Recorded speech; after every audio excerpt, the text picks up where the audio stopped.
रफी साहब वीणा बनके माँ सरस्वती के हाथों में जा चुके थे। फिजाओं में गूंजती रहेगी मोहम्मद रफी साहब की आवाज। बार बार दिन ये आए, बार बार दिल। मोहम्मद रफी इसलिए गाते थे कि वो कुछ पा चुके थे। हवाओं के साथ तैरकर हमारे कानों में पहुंचती रहेगी मोहम्मद रफी साहब की आवाज। आज पुरानी राहों से।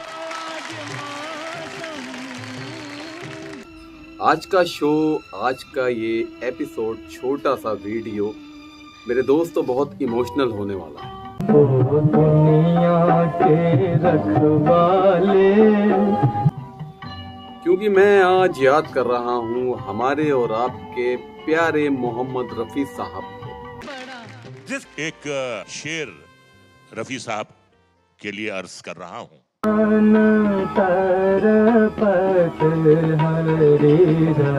कि परिंदों को मंजिल मिलेगी यकीनन। वही मोहम्मद रफी साहब जिनके गानों को मैं गुनगुनाता हूँ। परिंदों को मंजिल मिलेगी यकीनन। वही मोहम्मद रफी साहब के जिनके दर्द भरे गाने सुनकर आज भी आंखों में आंसू आ जाते हैं। ये फैले हुए उनके पर बोलते हैं।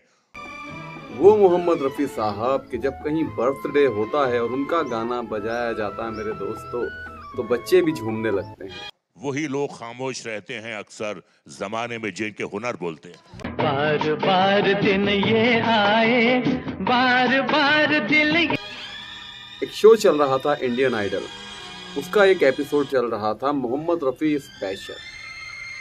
दोस्तों ये इतना स्पेशल शो बन गया कि इसे देखकर मैं बहुत इमोशनल हो गया।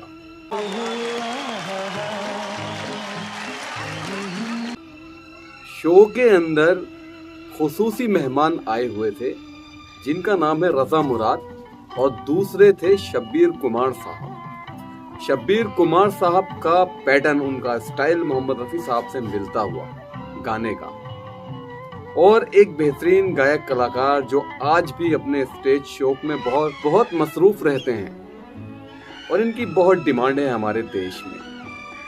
दोस्तों शो जब आगे बढ़ता है मोहम्मद रफी साहब की तारीफों के साथ मशहूर मनोज मुंतशिर साहब रफी साहब के बारे में बात कर रहे होते हैं। छोटे बच्चों का ये शो है, छोटे बच्चे गाना गाने आ रहे हैं।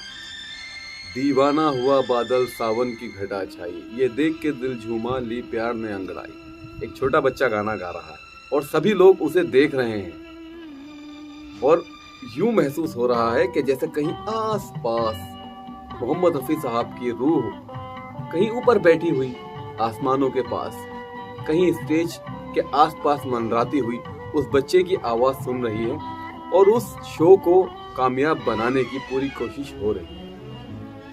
मेरे दोस्तों एक ऐसे कलाकार को हमने खो दिया है जिनकी कमी को कोई भी पूरा नहीं कर सकता।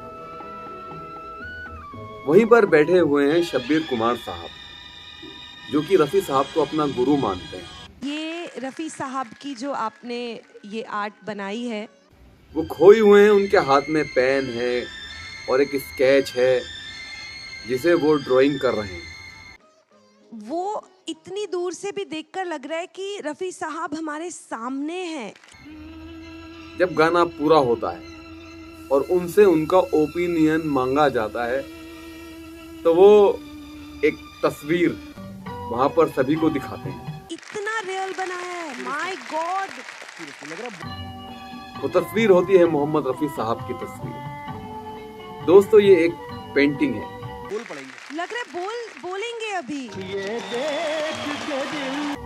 शब्बीर कुमार साहब का एक पहलू यहाँ पर उजागर होता है, वो एक अच्छे गायक कलाकार के साथ साथ एक अच्छे तस्वीर बनाने वाले पेंटर भी। बैठे बैठे उन्होंने रफी साहब की याद में उनका एक तस्वीर बना दिया, पोर्ट्रेट बना दिया, और जो लोग देख रहे हैं वो कह रहे हैं हैरत से। नेहा कक्कड़ कहती हैं कि ये तो बिल्कुल रियल लग रहा है, ऐसा लगता है जैसे कि रफी साहब अभी बोल पड़ेंगे। और लोग भी बड़ी हैरानी से उस फोटो को देखते हैं और मेरे दिल को भी एक बड़ी खुशी मिलती है कि रफी साहब को आज भी लोग इतना याद करते हैं। मेरे दोस्तों, वो एक महान इंसान थे, महान गायक थे। 35 साल तक उन्होंने माइक पर हमारा मनोरंजन किया है। एक सुरीली आवाज बने रहे माइक की। हमेशा लोगों को एक भलाई का मैसेज दिया, लोगों की मदद की, बेहतरीन से बेहतरीन गाने विरासत में छोड़े 35 साल तक। और जब उन्होंने अपना पहला गाना गाया था, बिना माइक के स्टेज पर गाया था, माइक ही नहीं था उस वक्त उनके हाथ में, लेकिन करनी कुछ और थी दोस्त। जिंदगी में हम चाहते कुछ और हैं, होता कुछ और है।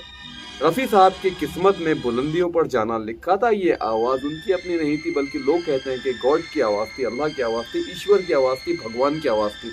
और मैं भी यही कहता हूं कि उनके गले में सरस्वती विराजमान थी। मेरे दोस्तों, यूं तो गायक कलाकार बहुत दुनिया में गुजरे हैं, लेकिन मोहम्मद रफी साहब जैसा गायक कलाकार आना नामुमकिन, मुश्किल है।